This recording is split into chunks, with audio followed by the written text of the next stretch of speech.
Start. नमस्कार दोस्तों, आप सभी का अभिनंदन और बहुत बहुत स्वागत है देवेंद्र क्लासेस यूट्यूब चैनल में। उम्मीद है कि बिल्कुल स्वस्थ होंगे और मस्त भी होंगे, लगातार पढ़ रहे होंगे। पढ़ते रहिए, मेहनत करते रहिए। अब हमारी क्लास हिंदी के विषय में हम चर्चा करेंगे। नमस्कार, सर का स्वागत है स्टूडियो में और आप सभी विद्यार्थियों का भी बहुत बहुत अभिनंदन है। हमारे सर भी आ गए स्टूडियो में हैं, तो सर बैठेंगे। ये हमारे नॉर्थ वेस्ट इंडिया के फैकल्टी हैं, 20 साल से लगातार पढ़ा रहे हैं। जीएस पढ़ाने का और हिंदी पढ़ाने का, साइंस पढ़ाने का बहुत लंबा एक अनुभव है। इनकी भी क्लास बहुत जल्दी कराएंगे किसी दिन अपने ही ऑनलाइन इस प्लेटफॉर्म पर देवेंद्र क्लासेस चल। तो चर्चा करेंगे हिंदी की, अंत तक मेरे साथ बने रहें। विलोम शब्दों की चर्चा करेंगे। विलोम शब्द का यहाँ से आपका नंबर पक्का हो जाएगा। बहुत मोस्ट इंपोर्टेंट विलोम शब्द मैंने लिए हैं, शब्द और विलोम, उनके विषय में आप चर्चा करेंगे। ठीक है, अंत तक बने रहें वीडियो में और शेयर करें। तो देखिए, एक तरफ शब्द लिखें जैसे कि स्थावर मतलब स्थिर होता है, जंगम इसका, ये बहुत इंपॉर्टेंट है और आपने देखा होगा कई बार ये एग्जाम्स में पूछा गया है। ठीक है सर, कई बार पूछा होगा एग्जाम में, हमेशा आता है। एसएससी जीडी के पेपरों में कई बार पूछा जा चुका है और बहुत सारे एग्जाम्स में भी। स्थावर का जंगम और जंगम का स्थावर आपस में एक दूसरे के अपोजिट होते हैं दोनों, है ना, ये नोट कर लेना। अगला है क्षणिक। क्षणिक का क्या होता है? शाश्वत, मतलब हमेशा रहने वाला। क्षणिक, हम लोग कैसे हैं? क्षणिक हैं भाई, कुछ समय के लिए जन्म और मरण तय होता है मानव जीवन में, लेकिन हमारे जो सर आए हुए हैं स्टूडियो में, ये शाश्वत हैं, ये हमेशा के लिए रहेंगे। ये बिल्कुल त्रेता युग, द्वापर युग, कलयुग, सभी को मिला करके जितने भी लाख वर्षों के युग बैठेंगे तब तक इनकी आयु होगी हमारे श्री श्री 108 श्री गुरु जी का। आप इस क्लास को ध्यान रखना, विलोम शब्दों की क्लास है, काफी महत्वपूर्ण क्लास है। ठीक है, एक एक करके लिख लेना सभी को। सृष्टि देखा ही होगा कई बार, क्या होता है? प्रलय। सृष्टि का धरती नहीं लगा देना है ना अंबर लगा देना है ऑप्शन में। धरती या अंबर, आकाश, इस तरीके के ऑप्शन मिलेंगे। सृष्टि है ना, सृष्टि का मीन्स जैसे पृथ्वी से संबंधित होता है, तो प्रलय होता है इसका विपरीत क्या होता है? प्रलय। आगे दाता, जो देता है भैया, सबसे ज्यादा दानी व्यक्ति है ना, इसका अदाता हो जाता है विलोम शब्द। क्या हो जाता है? अदाता है। आ जोड़ा है बस यहाँ पे, है ना। या कंजूस भी बोल सकते हैं, जो बिल्कुल खर्च नहीं करता है।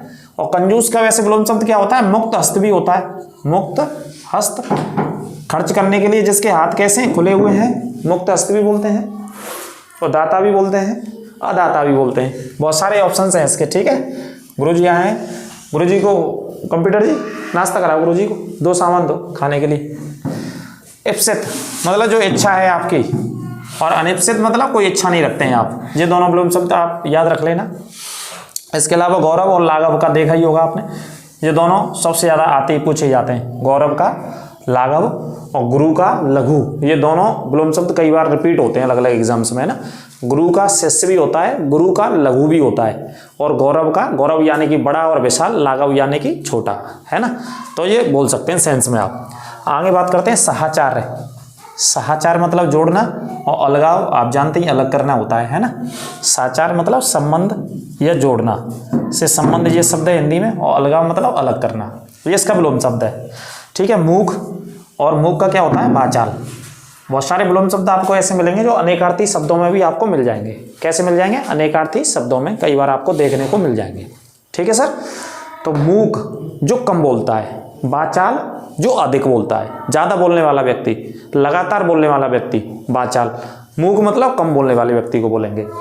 प्रस्फुटन, प्रस्फुटन का मुकुलन। प्रस्फुटन का मतलब होता है खिलना, किसी चीज का खिलना, है ना। और मुकुलन का मतलब उसका अपोजिट है बंद होना, है ना। मुकुलन मतलब बंद होना। प्रस्फुटन अच्छे से लिख लेना, ऐसे प्रश्न पूछ लिए जाते हैं। खिलना मतलब होता है इसका क्या? खिलना। जैसे फूल खिल रहा है तो उसे बोल सकते हैं प्रस्फुटन, उससे संबंधित उस शब्द के लिए। अगला है पुष्टि का हो जाएगा परिहार। परिहार मतलब त्यागना होता है किसी चीज को, पुष्टि करना, सहायता करना, स्थापित करना, है ना। पुष्टि का विलोम शब्द परिहार।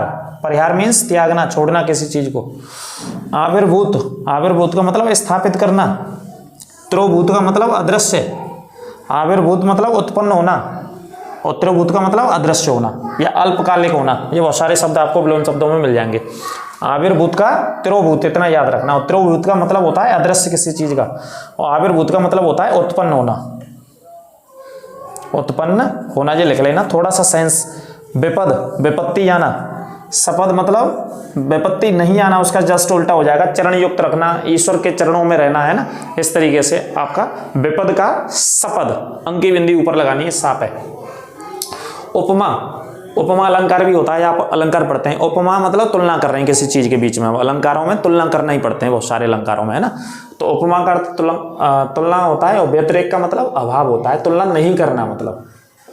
व्यतिरेक मतलब कोई तुलना नहीं करना, उपमा तुलना करना, किसी दो वस्तुओं के बीच में तुलना करना, है ना। तुलना तो दो में ही की जाती है भाई, एक में तो तुलना करेंगे नहीं, दो लोग होंगे, चार लोग होंगे, उन्हीं में तुलना हम करेंगे। तो उपमा का अर्थ तुलना करना होता है, और इसका विलोम शब्द या अपोजिट होता है भाई साहब व्यतिरेक।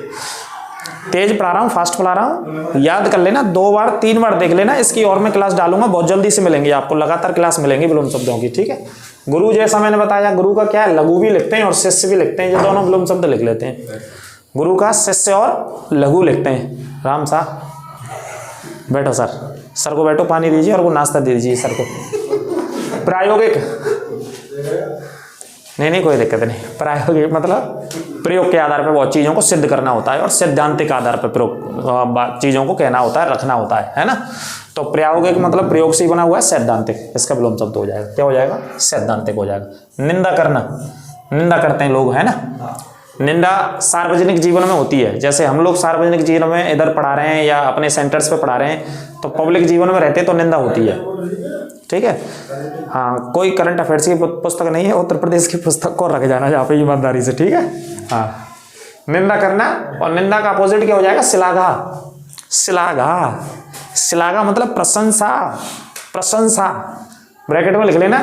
श्लाघा मतलब प्रशंसा। इसी तरीके के शब्द मिलेंगे, प्रशंसा नहीं मिलेगा, ये मिलेगा आपको विलोम शब्द आएगा तो, ठीक है सर। उपचार करना, व्याधि, जब बीमारी हो गई और बीमारी हो जाएगी तो जो उपचार करेंगे, और उपचार करने के लिए हम आपके लिए वैद्य बुलाएंगे। एक दुनिया के जाने माने वैद्य थे और उनका नाम था सुसैन वैद्य।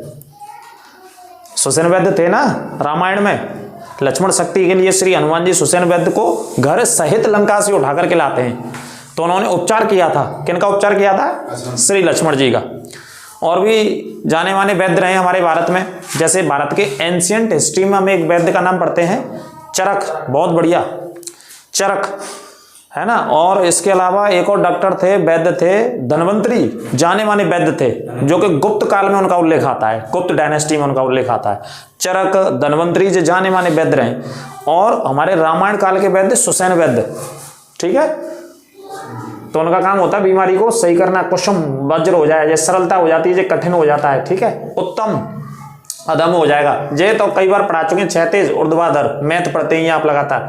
धवल, धवल के देखो कईयों लिखे रहते हैं, एक श्यामल भी मिल जाएगा धवल का लिखा हुआ, कृष्ण भी मिल जाएगा, मलिन भी मिल जाएगा, जैसे सब अलग अलग पुस्तकों में लिख रखे हैं धवल के। मतलब अर्थ एक ही है, लेकिन चीजों को अलग अलग करके लिख देते हैं कई बार, है ना।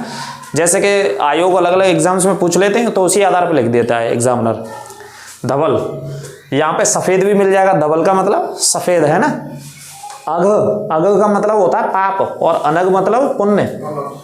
अनग मतलब पुण्य कर रहे हैं आपने, और अघ कर रहे हैं तो क्या कर रहे हैं, पाप। वर करना, किसी तरीके को और सभ्य तरीके से करना किसी काम को, ठीक है। ठंड ज्यादा है भाई साहब, ठंड से बचे रहें और क्लास को पढ़ते रहें, बिल्कुल ठीक है। हाँ, ये हमारे कंप्यूटर जी और जहाँ पे बैठे हैं हमारे, इनकी दांती बिछ रही है ठंड की वजह से, कोई दिक्कत नहीं है, ठीक है। बरबर का क्या हो जाएगा, सभ्य। ईश्वर का जीव हो जाएगा, ठीक है। रित का अनृत हो जाएगा विलोम शब्द। गुरु जी हंस रहे हैं, कोई दिक्कत नहीं, हंस रही कोई बात नहीं। सर्दी तो ज्यादा है कि नहीं है सर, बिल्कुल ज्यादा है, और सर्दी में लगातार पढ़ते रहो, कोई दिक्कत की बात नहीं। लेकिन फिर भी सर्दी से बच करके पढ़ना भाई साहब। बचे रहेंगे तभी पेपर दे पाएंगे पुलिस का आगे, और बचे नहीं रहेंगे तो पेपर नहीं दे पाएंगे। इस वजह से पढ़ते भी रहिए और सर्दी से भी बचे रहिए।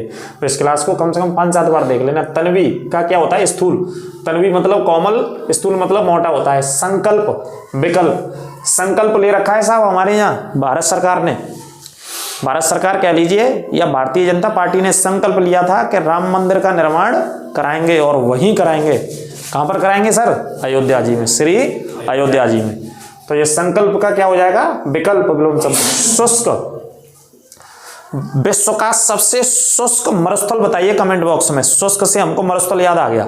दुनिया का सबसे शुष्क मरुस्थल विश्व के कौन से देश में स्थित है, और इस मरुस्थल में कौन से खनिज संसाधनों का भंडारण पाया जाता है, ये भी बताना, कमेंट बॉक्स में बताना।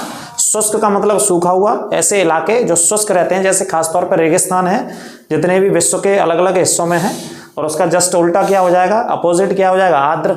यहाँ पे पानी की स्थिति रहती है, तराई के क्षेत्र रहते हैं, नदियों की स्थिति होती है, तो आर्द्र हो जाएगा। क्या हो जाएगा, आर्द्र। मृषण मतलब कोमल होता है, मृषण का मतलब कोमल, और रुक्ष मतलब कठोर होता है। मृषण का रुक्ष हो जाएगा कठोर। क्षिप्र का मतलब तेज होता है, और मंथर मतलब धीमा। धीमी गति से कार्य करने वाले को क्या बोलते हैं, मंथर। ये अनेकार्थी शब्दों में भी देखने को मिल जाता है हमें। जो धीमी गति से कार्य करता है उसे मंथर कहते हैं, धीमा व्यक्ति। ठीक है, क्षिप्र तेज। जारज, औरस, ये दोनों भी अनेकार्थी शब्दों में देखने को मिलते हैं कई बार हमें। जारज मतलब क्या बोलते हैं गुरुजी, जारज का अर्थ क्या होता है, जारज का अर्थ बताओ क्या होता है। और औरस का, औरस मतलब अपनी पत्नी से जन्मे पुत्र को औरस कहते हैं, और अन्य पत्नी से जन्मे पुत्र को जारज कहते हैं, मतलब सौतेली माओ से बोल सकते हैं सर। ठीक है जी। जारज मतलब अन्य पत्नी से उत्पन्न पुत्र को कहा जाता है, और अपनी पत्नी से उत्पन्न पुत्र को औरस कहा जाता है। अनेकार्थी शब्दों में भी आते हैं, जो दोनों को देख लेना। ग्रहण करना और त्याज्य मतलब छोड़ना। इसका मतलब होता है ग्रहण करना किसी वस्तु को, चीज को। सघनता, बहुत सारे सघनता में वन पाए जाते हैं, जंगल पाए जाते हैं विश्व भर के देशों में, और भारत में भी। प्रतिशत के आधार पर मिजोरम में सबसे ज्यादा है, और क्षेत्रफल के आधार पर मध्य प्रदेश में सबसे ज्यादा हमारे यहाँ जंगल पाए जाते हैं भारत में। ठीक है, तो सघनता, जैसे कभी आंकड़े आते हैं भारत सरकार के फॉरेस्ट डिपार्टमेंट के, तो उसमें ये शब्द इस्तेमाल करते हैं, सघनता भरे वन इस राज्य में है, इन राज्यों में बढ़ोतरी हुई है, प्रतिशत में या वृद्धि हुई है। और इसका उल्टा क्या हो जाएगा, यहाँ पे वन नहीं है। विरलता मतलब वनों की स्थिति बहुत कम है या ना के बराबर है, खाली है। विरलता मतलब जैसे कि रेगिस्तान वाले इलाके, वहां पे वन नहीं पाए जाते हैं, है ना। ज्योतिर्मय मतलब प्रकाश, ज्योतिर्मय मतलब प्रकाश। उजीता होना, उजीता होना होता है ना गुरुजी, उजाला या उजीता कहते हैं ना, उजीता हो गया। तमस मतलब अंधेरा हो गया, तमस मतलब अंधेरा हो गया। तमस, अंधकार, तिमिर और तम, ये पर्यायवाची शब्द हैं आपस में। ठीक है, तो उजीते का पर्यायवाची शब्द क्या हो जाएगा, तमस मतलब अंधकार या अंधेरा। ठीक है सर। प्रसारण करना किसी चीज को, प्रकाशित करना किसी चीज को। संकुचन मतलब किसी चीज को गोपनीय तरीके से रखना, कम लोगों तक पहुंचाना। प्रसारण मतलब दूर दूर तक जाना। जैसे भगवान श्री राम का मंदिर का प्रसारण होगा उस दिन, भारत सरकार ने यह आदेश दिया हुआ है कि 22 जनवरी 2024 को जो भगवान श्री राम के मंदिर का प्रसारण होना है, वो ऑफिशियल तौर पर भारत सरकार की तरफ से लाइव प्रसारण होगा पूरे देश में, अथवा दुनिया में भी लाइव प्रसारण होगा। भारत सरकार का अर्थ है जो हमारा दूरदर्शन चैनल है या डीडी न्यूज चैनल है, जो सरकारी चैनल है, उन पर लाइव प्रसारण चलेगा पूरा। तब तक वो भव्य कार्यक्रम का सुबह से शाम तक आयोजन होगा। भारत में चलेगा, भारत के अलावा दुनिया के अन्य देशों में भी लाइव प्रसारण चलेगा। जैसे हमारे और बहुत सारे मीडिया न्यूज चैनल्स हैं, वो दिखाएंगे दुनिया भर में उस प्रसारण को। आगे बात करते हैं मुख्य व्यक्ति, जैसे कि हमारे सर आए हुए हैं, और गौण व्यक्ति जिसका कोई स्थान नहीं होता, कोई महत्व नहीं होता, तो उसे गौण बोलते हैं, मुख्य व्यक्ति, है ना। या इसकी जगह एक और विलोम शब्द का कई बार इस्तेमाल होता है, विशिष्ट का। विशिष्ट का भी गौण होता है ना सर। मुख्य की जगह क्या शब्द लिख देता है वो कई बार, विशिष्ट। विशिष्ट का विलोम शब्द क्या होगा, गौण। विशिष्ट मतलब हमारे सर आए हुए हैं, जैसे चीफ गेस्ट, वीवीआईपी लोग, विशिष्ट लोग। ठीक है, ये दोबारा 2 बार लिख गया क्या, मुख्य और गौण। कोई बात नहीं, रट लेना भाई, मुख्य का मतलब गौण, और विशिष्ट का भी क्या होगा, गौण होगा। ये मुख्य का दोबारा लिख दिया। आमिष और सामिष, ये दोनों शब्द साथ में लिखे, ये अलग अलग मिल जाते हैं। मांसाहारी व्यक्ति को बोलते हैं, मतलब जो मांस खाने वाला होता है। आमिष और सामिष का विलोम शब्द निरामिष, जिसका इससे कोई लेना देना नहीं है, दूर दूर तक मतलब अपनी भक्ति भावना में रहते हैं, जैसे हमारे सनातनी हैं, हमारे कंप्यूटर जी हैं, कोई लेना देना नहीं। अन्मूलन और रोपण, जैसे कई बार हम पढ़ते हैं इस शब्द का इतिहास में इस्तेमाल पढ़ते हैं सर, अन्मूलन का। लॉर्ड विलियम बेंटिक ने सती प्रथा का अन्मूलन कर दिया, है ना। सामाजिक बुराई थी सती प्रथा हमारे भारत में। लॉर्ड विलियम बेंटिक इसके लिए आंदोलन किया था। राजा राम मोहन राय ने बहुत बड़े स्तर पर आंदोलन किया, लोगों को साथ में जोड़ा, बंगाल में एक लहर पैदा करी, और इस सामाजिक कुप्रथा को समाप्त करके ही उन्होंने सांस ली या दम लिया, ऐसे पढ़ सकते हैं। और इसका दबाव डाला था उस समय के जो गवर्नर जनरल भारत में आए थे, लॉर्ड विलियम बेंटिक, तो उन्होंने एक कानून बना करके इसको समाप्त कर दिया। अन्मूलन मतलब समाप्त करना होता है या खत्म करना होता है। रोपण उसका उल्टा मतलब स्थापित करना होता है। ठीक है सर। तो अन्मूलन का विलोम शब्द रोपण। प्रस्फुटन फिर आ गया खिलना होता है, या संकुचन मतलब संकुचित करना होता है चीजों को। संधि का क्या हो जाएगा, समास। ये तो पढ़ते जा रहे होंगे, इसको मत गलत कर देना आ जाए तो भाई साहब। और समास का क्या हो जाएगा, व्यास हो जाता है, इसे भी गलत मत कर देना। यथार्थ, कृत्रिम यथार्थवादी व्यक्ति होते हैं दुनिया में, बिल्कुल यथार्थ पे बात करते हैं सुबह से शाम तक, एक एक पॉइंट टू पॉइंट यथार्थ बातें होंगी उनकी, कभी रीचेक आउट कर लो, है ना, कोई अंतर नहीं मिलेगा। और दूसरा इसका अपोजिट में कृत्रिम मतलब बनी बनाई चीज़ें, आर्टिफिशियल चीज़ें, है ना, जो मैन मेड चीज़ें होती हैं, व्यक्ति के द्वारा बनी हुई चीज़ें होती हैं, उनको आर्टिफिशियल में पढ़ लेते हैं। जैसे कि भारत का पहला आर्टिफिशियल इंटेलिजेंस सिटी अभी हाल ही में उत्तर प्रदेश की राजधानी को घोषित किया गया है, ये शहर बनेगा, लखनऊ बनेगी, भारत की पहली आर्टिफिशियल इंटेलिजेंस सिटी बनेगी, है ना, मतलब कृत्रिम बुद्धिमत्ता वाला शहर जो होगा वो कौन सा होगा सर, लखनऊ होगा। अभी हाल ही में घोषणा की गई है इसकी, ठीक है, ये पॉइंट नोट कर लेना। तो यथार्थ का कृत्रिम हो गया। जैसे हम पढ़ते हैं सर कृत्रिम से, भारत की सबसे बड़ी कृत्रिम झील कौन सी है, जीके में आता है ये क्वेश्चन, भारत की सबसे बड़ी कृत्रिम, कृत्रिम का मतलब इस झील का जो निर्माण किया है वो इंजीनियरों के द्वारा किया गया है, व्यक्तियों के द्वारा किया गया है, ठीक है। तो कौन सी सबसे बड़ी कृत्रिम झील है, ये कमेंट बॉक्स में बताना। इसके लिए मैं हिंट दे रहा हूं, एक बांध है हमारे यहाँ, भारत का सबसे बड़ा बांध है, उसका विस्तार और क्षेत्रफल अगर देखें तो कंक्रीट से बना हुआ बांध है, गुरुत्वाकर्षण के नियमों को ध्यान में रखते हुए उसका डिजाइन उस समय किया गया था। उसी बांध को भारत के पहले प्रधानमंत्री ने जब विजिट किया, इनॉग्रेशन किया, भूमि पूजन किया, तो भारत के मंदिर कहकर के संबोधित किया था कि आने वाले समय में ये भारत के मंदिर के नाम से जाने जाएंगे। सभी बांधों के बारे में बोला था, लेकिन उस बांध पर बोला था उन्होंने, ठीक है। तो एक हिस्सा उसके एक राज्य में है, दूसरा हिस्सा एक राज्य में है, दोनों पड़ोसी राज्य हैं, एक हिमाचल है और एक पंजाब है, उन राज्यों में बटा हुआ वो बांध है। अब बताना, इसी बांध के पीछे वाले हिस्से में भारत की सबसे बड़ी कृत्रिम झील है। जब कभी बांध में ओवरफ्लो पानी होता है तो पानी डिस्चार्ज कहाँ पे किया जाता है, उस झील की तरफ पानी डिस्चार्ज कर दिया जाता है, जिससे कि आसपास के हिस्सों में समस्याएं ना उत्पन्न हो जाए, ठीक है। ये कमेंट बॉक्स में आप बताइएगा। कृत्रिम से याद आ गया था ये वाला, सृजन मतलब सृजन करना, संहार करना, खत्म करना, समाप्त करना। भगवान श्री राम ने जब माँ जानकी जी को लेने गए तो राक्षसों का क्या किया था, संहार किया था। यह शास्त्रों में शब्द देखने को हमें मिलता है, संहार किया था। सृजन मतलब उत्पत्ति करना, स्थापित करना, है ना, निर्माण करना, सृजन का अर्थ ये होता है। ये नोट करते चलना। साधु असाधु ये तो लिख ही लेना। आगे मतलब जानने वाला, और विज्ञ मतलब जानकारी नहीं रखने वाला। संक्षेप में बताइए अपनी बात। आपको इंटरव्यू में कहते हैं बहुत सारे, जब इंटरव्यू देने जाते हैं मेंस वगैरह के बाद, तो कहते हैं आपके पास 2 मिनट हैं, 2 मिनट में ही अपना आप संक्षेप में अपना परिचय दे दीजिए और बता दीजिए आपका बैकग्राउंड क्या है। कम शब्दों में अपनी बात बताना, ठीक है। कम शब्दों में अपनी बात कहना मतलब संक्षेप में, और ज्यादा शब्दों में कह देना मतलब विस्तार बता रहे हैं। कीर्ति आपकी चारों युगों में, सभी युगों में, चारों दिशाओं में, 10 दिशाओं में कीर्ति हो, मतलब यश प्राप्त होना, आपको धनवान होना, यश प्राप्त होना, धनवान होना। और उसका उल्टा क्या है, अपकीर्ति होना, है ना, कुछ नहीं होना आपके पास। अमर का क्या हो जाएगा, वृत्य हो जाएगा। अथ का क्या हो जाएगा, इति। अथ का मतलब शुभारंभ करना और इति का मतलब समाप्त करना। अवनी, अवनी देखो पर्यायवाची शब्द पृथ्वी का कई बार आ चुका है पेपरों में, पृथ्वी का ही क्या है, ये पर्यायवाची शब्द है अवनी, और इसका विलोम शब्द अमर हो जाएगा।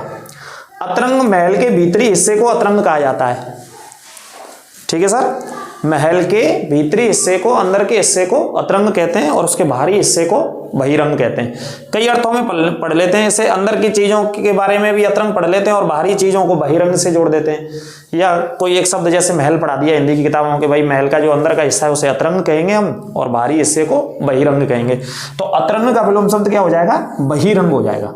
तो ये थी सर हमारी आज हिंदी की विलोम शब्दों की क्लास। लगातार पढ़ाते रहेंगे आपके लिए, डालते रहेंगे, इसमें से नोट कर लेना, 2-3 बार देख लेना। अगर कहीं कोई दिक्कत लगे तो कमेंट करके पूछिएगा, सर के साथ मिलकर के हम और इस पर विश्लेषण करके इन पॉइंट्स पर और दोबारा से आपके सुझाव आते हैं तो और बेहतर से बेहतर हम कोशिश करते हैं, अच्छे से अच्छे समझाने की कोशिश करते हैं, आपको पढ़ाने की कोशिश करते हैं। तो कमेंट कीजिएगा, शेयर करते रहिए क्लास को, लगातार हम आपके साथ जुड़े हुए हैं। आप भी हमारे चैनल को आगे बढ़ाते रहिए। सभी को नमस्कार, राधे राधे।